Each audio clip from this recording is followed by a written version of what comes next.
नमस्कार दोस्तों। Modern history के अंतर्गत हमने इससे पहला जो वीडियो था उसमें देखा था कि कैसे कैसे फ्रांसीसी और अंग्रेज़ों के बीच में संघर्ष हुआ। कर्नाटक युद्ध देखा गया, आकार्ट में युद्ध लड़ा गया और 3 लड़ाइयाँ लड़ी गई और अंततः बांडीवास के युद्ध से फ्रांसीसियों का सफाया होने लगा। हालांकि वो अपनी बस्ती में रहे और 1954 में आखिरी बार गए जब पांडिचेरी भारत को मिला। ठीक है, ये सारी बातें हमने पीछे देख लिया है। पीछे हमने क्या क्या देखा है, अंग्रेज़ों का आगमन या अन्य यूरोपीय कंपनी का भी आगमन देखा, साथ में कंपनी की स्थापना के बारे में देखा। अंग्रेजी कंपनी को सेंटर में रख के हम लोग पढ़ रहे हैं क्योंकि अंग्रेजी कंपनी के बारे में ही पढ़ना है, उन्होंने ही हम पे शासन किया ज़्यादा दिनों तक। तो अंग्रेजी कंपनी का जो पहले डच से संघर्ष हुआ, तो डच से कोई खास संघर्ष नहीं हुआ, उनका बेदरा में युद्ध हुआ और 1759 ईस्वी में, और उसके बाद में उनका सफाया हो गया, डच चले गए थे। फिर फ्रांसीसियों से उनका संघर्ष हुआ और फ्रांसीसियों से संघर्ष के क्रम में बांडीवास का युद्ध जब हुआ, तृतीय कर्नाटक युद्ध के दौरान बांडीवास में जो युद्ध लड़ा गया 1760 में, उसमें फ्रांसीसी की हार हुई और फ्रांसीसी भी यहाँ से चले गए। ठीक है ना। तो अब ये जो अंग्रेज पनप रहे थे, जो भारत में अंग्रेज़ों को स्थिति मिल रही थी, तो उस स्थिति के बारे में हमें पढ़ना बहुत ज़रूरी होगा कि आखिरकार हमारा क्या स्थिति था, क्या ऐसा कारण था कि अंग्रेज इतना जल्दी और इतना ज़्यादा पनप रहे थे। ठीक है, तो उन्हीं स्थिति को पढ़ेंगे। तो उस स्थिति को पढ़ने के लिए पहले ये देखना पड़ेगा कि भारत में उस टाइम कौन कौन से शासक थे, उनका क्या क्या योगदान था, कैसे वो सत्ता को चला रहे थे, क्या उनके अंग्रेज़ों के साथ संबंध रह रहा था, कैसे वो संघर्ष कर रहे थे या मैनेज कर रहे थे, मतलब संबंध स्थापित करने में लगे हुए थे या फिर संघर्ष कर रहे थे। ये सारी बातें थी। तो इन सभी चीज़ों को हम लोग समझेंगे। देखिए, उत्तर मुगल काल कहने का मतलब है एक मुगल शासक जो सेंटर में होता है। तो मुगल वंश की स्थापना जब बाबर ने की थी, तो ऐसे औरंगजेब को मुगल का अंतिम महान शासक या फिर कहिए तो अंतिम मेन शासक माना जाता है कि ये मुगल वंश का आखिरी मेन शासक था। लेकिन औरंगजेब की जैसे ही 3 मार्च का डेट होता है, ये डेट इसलिए इम्पोर्टेंट है क्योंकि इस दिन मुगल काल ख़त्म हो गया लगभग, और इसी के बाद से अंग्रेज़ों को ज़्यादा छूट मिल गई। 3 मार्च 1707 ईस्वी को इनकी मृत्यु हो जाती है, जिसके बाद मुगल शासक में, मुगल वंश में कोई भी प्रतापी शासक नहीं होते हैं और अंग्रेज़ों को मौका मिल जाता है ज़्यादा पनपने का। नहीं तो आप देख सकते हैं, पिछला वीडियो में हमने देखा था कि 1688 ईस्वी में औरंगजेब ने सर जॉन चाइल्ड को खदेड़ दिया था, चाइल्ड को हरा दिया था। हालांकि बाद में संधि के बाद वो यहाँ रुक गए थे, लेकिन अगर ऐसे प्रतापी शासक होते तो शायद वो कतई बर्दाश्त नहीं करते और वो सक्षम भी थे और वो सफल भी होते जीतने में, और हमारे यहाँ शायद अंग्रेजी शासक इतना दिन तक शासन नहीं कर पाते। लेकिन खैर, हमें पढ़ना है तो देखते हैं। औरंगजेब की 3 मार्च 1707 की मृत्यु के बाद ही ऐसा मान लिया जाता है कि मुगल काल यहीं तक लगभग सीमित हो गया। ठीक है, हालांकि उनके उत्तराधिकारी आते रहे, लेकिन इनको उत्तर मुगल काल के नाम से जाना जाता है। ऐसे कह सकते हैं पोस्ट मुगल पीरियड, इंग्लिश में ऐसे बोल सकते हैं पोस्ट मुगल पीरियड या आफ्टर मुगल पीरियड, मतलब मुगल पीरियड के बाद वाले काल को बात कर रहे हैं, मुगल काल के बाद की। ठीक है, तो ऐसा नहीं समझेंगे कि मुगल वंश समाप्त हो गया था, मुगल वंश चल ही रहा था, पर मुगल के हाथ में जो पावर थी, मुगल काल जिसे कहते हैं ना, अभी क्या है, मोदी का समय चल रहा है, कहते हैं आपका समय चल रहा है, तो वैसे ही मुगल का जो समय चल रहा था वो इसके बाद उसका समय नहीं चलने लगा। भले ही शासक था लेकिन समय नहीं चल रहा था उसका। तो उत्तर मुगल काल के दौरान जो 1707 में औरंगजेब की मृत्यु हुई, तो उसके बाद जो पहला उत्तराधिकारी था वो था बहादुर शाह। देखिए, बहादुर शाह का जो मेन नाम था वो मुअज्जम था, लिख देते हैं यहाँ पे, हालांकि पढ़ेंगे अभी विस्तार से। इनका जो नाम था वो मुअज्जम था। इनके और भी भाई थे, 5 भाई थे एक्चुअली में, मुअज्जम, आजम, कामबख्श, अकबर, तो ये सब कुछ पढ़ेंगे। इनके भी पुत्र का एक पुत्र का नाम अकबर ही था औरंगजेब का। ठीक है ना, तो ये सारी बातें पढ़ेंगे अभी डिटेल में। तो पहले इस क्रम को याद रखते हैं। ये कभी कभी क्रम ही पूछ लेता है कि सही क्रम को बताइए, कभी कभी मर्जी होता है तो उनका ईस्वी पूछ लेता है। तो पहले इन्हें देख लेते हैं, शासक को एक बार याद कर लेते हैं और फिर उसी हिसाब से हम लोग पढ़ते चलेंगे। ठीक है ना।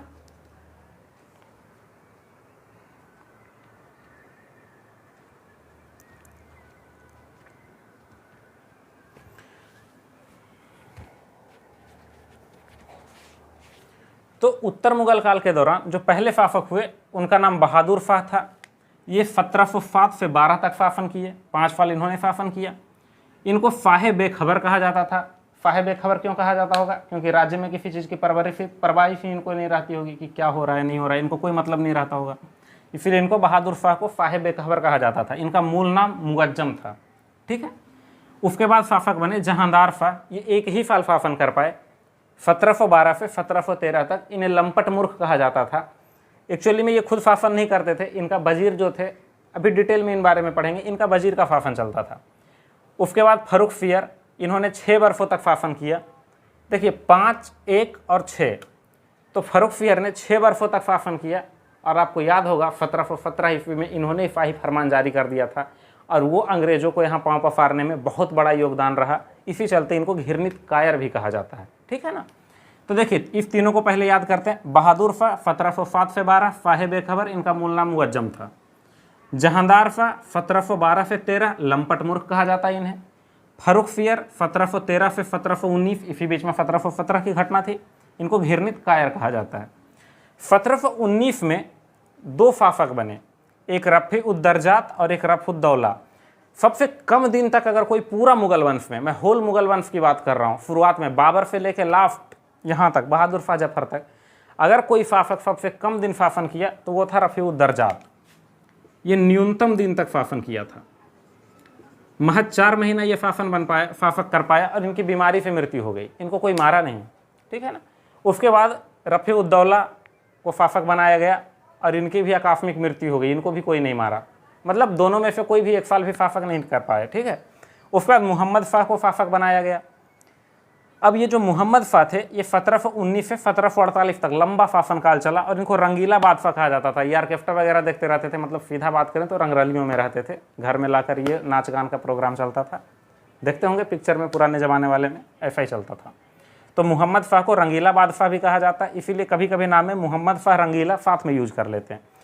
ये जजिया कर को पूर्णतः समाप्त कर दिया, ये बहुत बड़ा पॉइंट है। अच्छा, इससे पहले सैयद बंधु को समझते हैं। देखिए दोस्त, ये जहांदार शाह जो था, ये लंपट मूर्ख था।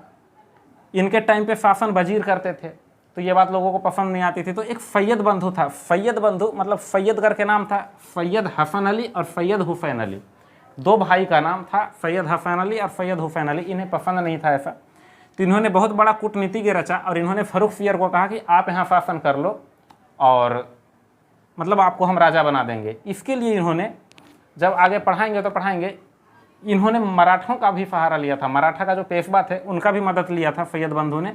तो ये बात आगे पढ़ेंगे, जब मराठा पढ़ रहे होंगे तब देखेंगे, या फिर अभी फर्रुखसियर के साथ भी देख लेंगे, ठीक है, दोनों वक्त देख लेंगे तो याद हो जाएगा। तो जहांदार शाह को मरवाने के पीछे सैयद बंधु का बहुत बड़ा हाथ था। इन्होंने फर्रुखसियर को कहा कि इनको मार दीजिए जहांदार शाह को और आपको हम राजा बना देंगे। तो सैयद बंधु की मदद से फर्रुखसियर राजा बना। जहांदार शाह को किसने मरवाया? सैयद बंधु ने। सैयद बंधु में 2 भाई थे, एक का नाम था हसन अली, जिन्हें अब्दुल्ला खान भी कहा जाता था, और एक का नाम था हुसैन अली, ठीक है, ये सैयद बंधु थे। तो ये लोग फर्रुखसियर को राजा बनाए। उसके बाद में फर्रुखसियर को मरवा दिया गया, यही मरवाए, फर्रुखसियर को भी यही मरवाते हैं, सैयद बंधु ही। रफ़ी-उद-दरजात को राजा बनाते हैं और रफ़ी-उद-दरजात की अपने से मृत्यु हो जाती है। फिर सैयद बंधु ने रफ़ी-उद-दौला को बनाए, उनकी भी आकस्मिक मृत्यु हो जाती है। फिर सैयद बंधु ने मोहम्मद शाह को बनाया। तो मोहम्मद शाह इतिहास को नहीं भूला था, ये देखा था कि फर्रुखसियर को सैयद बंधु ने ही मरवा दिया था, ठीक है। पहले फर्रुखसियर को राजा बनाया और फिर मरवा दिया रफ़ी-उद-दरजात से। तो मोहम्मद शाह ने क्या किया? सैयद बंधु को ही मरवा दिया, ठीक है ना। मोहम्मद शाह ने सैयद बंधु को ही मरवा दिया, इसलिए इनका शासन भी लंबा चला, ठीक है। अब इन्होंने जजिया कर को पूर्णतः समाप्त कर दिया। देखिए इसका फाइल हम अभी ही निपटा देते हैं। जजिया कर बार बार पूछता है एग्जाम में, ठीक है। तो ये जजिया कर क्या है, कौन कौन लगाया, कौन समाप्त किया, अभी इसको पढ़ लेते हैं, पहले इनका क्रम देख लेते हैं। यहाँ तक पहले ऊपर से याद करते हैं। बहादुर शाह 1707 से 12, जहांदार शाह 12-13, फर्रुखसियर 13 से 19, रफ़ी-उद-दरजात 19, रफ़ी-उद-दौला 19, मोहम्मद शाह रंगीला 1719 से 48, ठीक है। 1748 के बाद एक शासक आए अहमद शाह, जिनका नाम था 1748 से लेकर 1754 तक। 1748 से 1754 तक अहमद शाह ने यहाँ शासन किया। इनका कोई बहुत बड़ा योगदान नहीं था, कोई वैसा बात नहीं, पढ़ते रहेंगे तो बता देंगे। अहमद शाह अब्दाली इनके टाइम पे आक्रमण किए थे, सबसे इंपॉर्टेंट यही है, वो अभी पढ़ेंगे डिटेल में।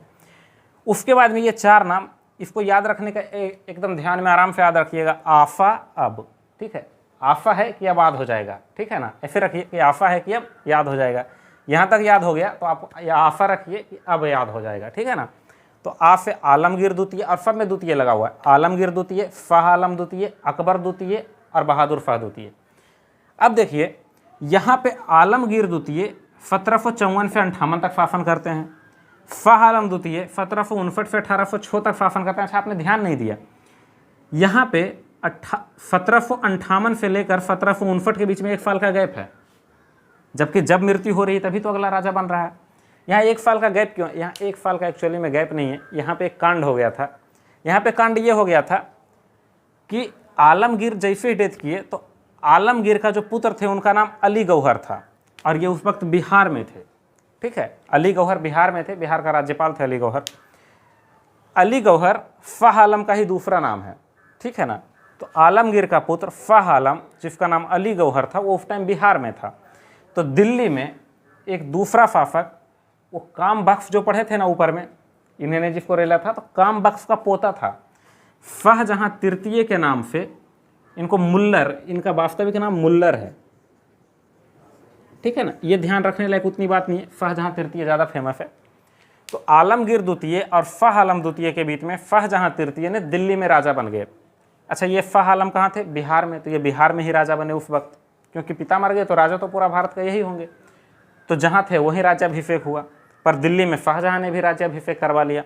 तो पूछा जाता प्रश्न में, अच्छा 1758 में जब मृत्यु हुई तब शाहजहां दिल्ली का राजा बना, लेकिन इनको बिहार से दिल्ली जाने में 1 साल का वक्त लगा, और 1759 में जाकर जब ये दिल्ली पहुँचे तब इनका शाहजहां से भिड़ंत हुई, मतलब सामना हुआ, और इन्होंने शाहजहां को मार दिया, और उसके बाद में इन्होंने अपना गद्दी संभाला। तो वास्तविक जो दिल्ली में इनको सत्ता मिला वो 1759 में मिला था, इसीलिए इनका कार्यकाल 1759 से 1806 कहा जाता है। अच्छा, अभी जो बोल रहे थे कि एक क्वेश्चन है इंपॉर्टेंट, वो ये है कि क्वेश्चन पूछता है कि किस काल में, किस उत्तर मुगल काल में 2 राजा एक साथ शासन कर रहे थे? तो 1758-59। पूछता है किस राजा के शासन काल में 2 राजा एक साथ शासन कर रहे थे? तो शाह आलम द्वितीय के टाइम पे, ठीक है, ध्यान में रखेंगे ये बात। अब 1806 में शाह आलम द्वितीय के बाद अकबर द्वितीय शासक बनते हैं, ठीक है, और अकबर द्वितीय 1806 से 1837 तक रहते हैं। इसको अंतिम से ज़्यादा बेहतर याद होगा। अंतिम में बहादुर शाह जो हैं वो 1837 से 57 तक रहते हैं, इनको जफर भी कहा जाता है। 1857 की क्रांति से 20 साल पहले, मतलब 20 साल तक अंतिम वाले को दीजिए जफर को, तो फिर अकबर कब समाप्त हुए थे? 1837 में समाप्त हुए होंगे, तभी तो ये 1837 में बनेंगे, तब 20 साल रहेंगे 57 तक।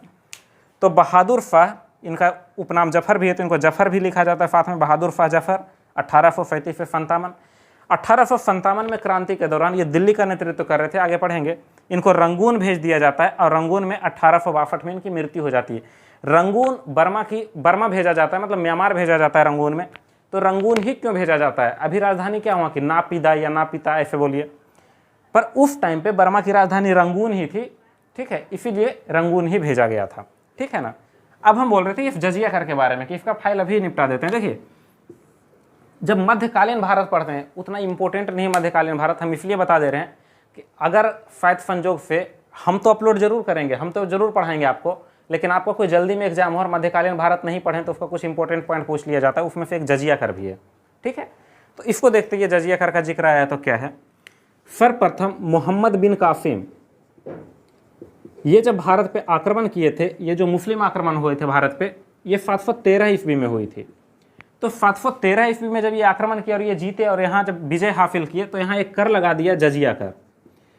ये जजिया कर जो था ये गैर मुस्लिम कर था, मतलब गैर मुस्लिम टैक्स था, ये गैर मुस्लिम से लिया जाता था, मतलब आप अगर मुस्लिम हैं तो ये कर नहीं देना होगा, ठीक है ना। तो उस टाइम पे 2 ही धर्म थे, मुस्लिम वालों ने आक्रमण किया था और भारत में पहले से हिंदू थे, तो सीधा सीधी बात करें तो हिंदुओं से ये टैक्स लिया जाता था। ये एक तरह का सुरक्षात्मक कर था, कि मतलब आप हमको अगर ये कर देंगे तो हम आपको गारंटी देते हैं कि कोई भी, जैसे मुस्लिम सत्ता है, मुस्लिम शासन है, तो ऑब्वियस सी बात है जिसकी सत्ता रहती है और जातिवाद अगर हो तो उसका मन तो ऑलरेडी बढ़ा रहेगा, वो चाहेगा कि मतलब हम नीचे वाले को दबा के रखें, दूसरे जाति को दबा कर रखें। अभी जातिवादी नहीं है, तब तो आप इंडिया में देखते होंगे कि कितना जातियों का प्रभाव पड़ता है, पर उस टाइम तो जातिवादी थी, धार्मिक मुद्दा ही था उस टाइम पे, और कोई मुद्दा नहीं था। 713 ईस्वी की समझ रहे हैं ना, उस टाइम पे धर्म ही सब कुछ था। तो ये सुरक्षात्मक कर लिया जाता था कि आप मुस्लिम नहीं भी हैं तो मुस्लिम आपको परेशान नहीं करेगा अगर आप हमें टैक्स देंगे, तो वो जजिया कर के रूप में लिया जाता था। अब ये जो जजिया कर है, इस पर एक और आदमी आए बाद में जिसका नाम था फिरोज शाह तुगलक, ठीक है। फिरोज शाह तुगलक, ये तुगलक वंश के थे, दिल्ली सल्तनत के अंतर्गत पढ़ना होता है लेकिन नाम याद रखेंगे, फिरोज शाह तुगलक। इन्होंने क्या किया, इन्होंने ब्राह्मण पे भी जजिया कर लगा दिया। अब देखिए, ये मोहम्मद बिन कासिम जो जजिया कर लगाया था, इससे पांच लोग पे जजिया कर नहीं लगाया था कि 5 लोग को हम ऐसे ही सुरक्षित रखेंगे। एक इसमें था बूढ़ा, एक था बच्चा और एक थी महिला। बूढ़ा, बच्चा, महिला, विकलांग और ब्राह्मण। देखिए, उस वक्त धार्मिक मुद्दा का बहुत ज़्यादा प्रचलन था, हम बार बार बोल रहे हैं ये बात। तो बूढ़ा, बच्चा, महिला और विकलांग से तो इसलिए जजिया कर नहीं लिया गया था कि ये कमा नहीं सकते थे, क्योंकि उस वक्त हम बताए थे सती प्रथा वगैरह थी, महिलाएं घर में रहना होता था, महिलाएं कहीं कमाने नहीं जाती थी, तो वो कैसे कर देगी। तो फिर बूढ़ा, बच्चा, महिला, विकलांग को इसलिए छोड़ दिया गया था कि वो कमा नहीं सकते थे। और उस टाइम हिंदू धर्म में ब्राह्मण की प्रधानता थी। ब्राह्मण को आप गाली देंगे तो आपके साथ कुछ हो जाएगा, आप ब्राह्मण को पीटेंगे तो अनर्थ हो जाएगा, आप अंधे हो जाएंगे, पैर टूट जाएगा। इस टाइप की अवधारणाएं चलती रहती है कुछ भी धार्मिक मामले में। तो ये पांचों पे जजिया कर नहीं लगाया गया था, ठीक है ना, ये पांचों जजिया कर से मुक्त थे। लेकिन फिरोजफा तुगलक ने ब्राह्मण पे भी जजिया कर लगा दिया, ठीक है। इसके बाद में एक शासक आए जिनका नाम था अकबर। आप लोग सभी सुने होंगे, मुगल वंश के शासक थे। इन्होंने जजिया कर को समाप्त कर दिया। इन्होंने कहा कि कोई जजिया कर नहीं लगेगा, हिंदू हो या मुस्लिम हो, उसकी सुरक्षा हमारी जिम्मेदारी है। एक तरह से ये धर्म निरपेक्ष टाइप की बात किया। धर्म निरपेक्ष कहना उतना सही नहीं होगा, पंथ निरपेक्ष कहिए कि धर्म रहेगा लेकिन हम किसी धर्म को ज़्यादा महत्व नहीं देंगे। तो अकबर ने पंथ निरपेक्ष टाइप की भावना लाया और जजिया कर को समाप्त करने का कोशिश किया। और एक बात ध्यान दीजिएगा, पूरा इतिहास गवाह है कि वो शासक जो किसी धर्म को विशेष वैल्यू नहीं दिया वही आगे बढ़ा है। इसमें से अशोक, अकबर, इनका नाम बहुत फेमस है। तो इन्होंने जजिया कर को समाप्त किया। लेकिन इन्हीं के वंश में, इन्हीं के खानदान में एक और नालायक पैदा हुआ जिसका नाम था औरंगजेब। नालायक ही था ये, और कोई काम का थोड़े ना था। इसलिए फिर से जजिया कर लगा दिया। इसने कहा ऐसे कैसे, हम तो जजिया कर लगाएंगे। ये एकदम कट्टर हिंदू था, ठीक है, फिर ये कट्टर मुसलमान था। ये एकदम हिंदू से पूरा विरोध करता था, ये हिंदू को देखना नहीं चाहता था। इतना धार्मिक मुद्दा इसके सर चढ़कर बोल रहा था। इसी वंश का अकबर जो सर्वधर्म संभव की बात करता था, उसी वंश का औरंगजेब जजिया कर लगाया और ये मुस्लिम को ज़्यादा प्रेरित था, मुस्लिम धर्म से कुछ ज़्यादा ही प्रेरित था। इसके बाद एक शासक आए मोहम्मद शाह। इन्होंने जजिया कर को पूर्णतः समाप्त कर दिया। और इसके बाद मेरे दोस्त जजिया कर लगे भी नहीं। लगेंगे भी क्यों? क्योंकि इसने जब जजिया कर को समाप्त किया तो यहाँ पे जजिया कर जैसी चीज़ नहीं थी। यहाँ तो अंग्रेज़ के चंगुल में फंस चुकी थी इंडिया। यहाँ पे अंग्रेज़ अलग लगान लेते थे, रैयतबाड़ी, महालबाड़ी, अलग अलग तरह के मतलब कर लिए जा रहे थे यहाँ पे। तो इसीलिए ज़मींदारी, रैयतबाड़ी, महालबाड़ी, बहुत सारी व्यवस्था थी। तो जजिया कर यहाँ पे पूरा समाप्त हुआ। लेकिन इसके बीच में एक नाम फारुखसियर का भी आता है। फारुखसियर ने भी कोशिश किया था जजिया कर को समाप्त करने का, लेकिन वो पूरी तरह से समाप्त नहीं कर पाए। तो वो उतना चर्चित नहीं है, वो बस कोशिश मात्र किए थे। इस चीज़ को एक बार फिर देखेंगे। जजिया कर को सर्वप्रथम किसने लगाया? मोहम्मद बिन कासिम ने। कब लगाया? 713 ईस्वी में। ये कैसा कर था? एक सुरक्षात्मक कर, गैर मुसलमानों से लिया जाता था। इससे कौन कौन मुक्त थे? बूढ़ा, बच्चा, विकलांग, एक साथ याद रखेंगे, महिला और ब्राह्मण, ये 5 मुक्त थे। फिरोजफा तुगलक ने ब्राह्मणों पे भी जजिया कर लगा दिया। एक्चुअली में फिरोजफा तुगलक इसलिए ब्राह्मण पे जजिया कर लगाए थे क्योंकि ये गैर मुस्लिम माँ से पैदा हुए थे, ठीक है ना। इनकी जो माँ थी वो मुस्लिम नहीं थी, इसीलिए इनको लगता था कि कहीं यहाँ के लोग ऐसा ना समझ लें कि हम मुसलमान को वैल्यू नहीं देते हैं, हम दूसरे धर्म से हैं। तो इसलिए इन्होंने ब्राह्मणों पे भी जजिया कर लगा दिया था, ठीक है ना। उसके बाद में अकबर ने जजिया कर को पूर्णतः समाप्त किया, औरंगजेब ने फिर लगाया, और अंत में आकर मोहम्मद शाह रंगीला ने इसको सदा के लिए समाप्त कर दिया। उसके बाद से जजिया कर खत्म हो गया, ठीक है ना। तो आज हम लोग इतना कुछ सीखें, इसको एक बार रिपीट कर लेते हैं, इसको एक बार रिवीजन कर लेते हैं। देखिए, बहादुर शाह 1707 से 12, बहादुर शाह को शाह बेखबर कहा जाता है, इनका वास्तविक नाम मुअज्जम था। ये किसके पुत्र थे? औरंगजेब के, ठीक है। जहांदार शाह 1213, एक ही साल, लंपट मूर्ख। फारुखसियर 13 से 19, घिरनित कायर, शाही फरमान 1717। रफ़उद्दर्जात 1719, सबसे कम दिन शासक किए। रफ़उद्दौला 1719, ये भी मर गए। मोहम्मद शाह 1719 से 48 तक, रंगीला इनको कहा जाता था। इन्होंने सैयद बंधुओं को हत्या कर दिया। सैयद बंधु को किंग मेकर कहा जाता था। एक भाई अब्दुल्ला खान और एक भाई हुसैन अली थे। हसन अली, हुसैन अली, ऐसे भी याद रख सकते हैं।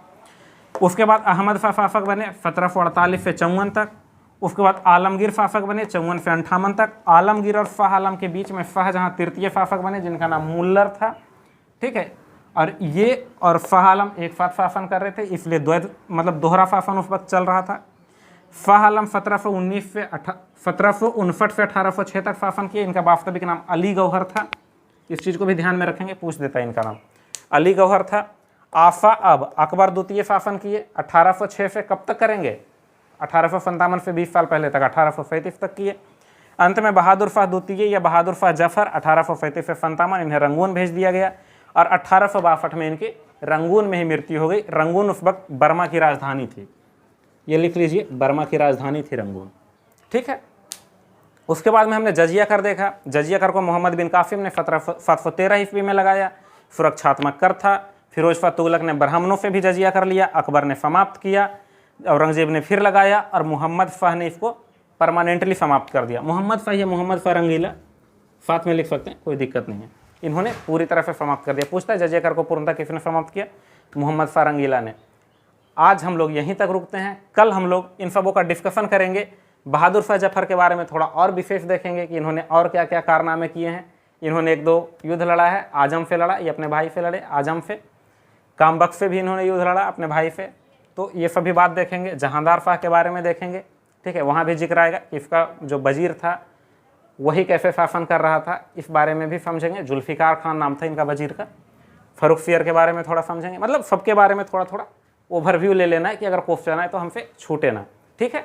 आज यहीं तक रुकते हैं, हंसते रहिएगा, मुस्कुराते रहिएगा, अच्छा लगे तो लाइक कीजिएगा, शेयर कीजिएगा और सब्सक्राइब करना नहीं भूलिएगा ताकि हमारा वीडियो आपको मिल जाए, ठीक है ना, नोटिफिकेशन आपको प्राप्त हो, ठीक है। आज यहीं तक रुकते हैं, इसका एक स्क्रीनशॉट ले लीजिएगा। हम यहीं पे आज को वीडियो को रोकते हैं। धन्यवाद।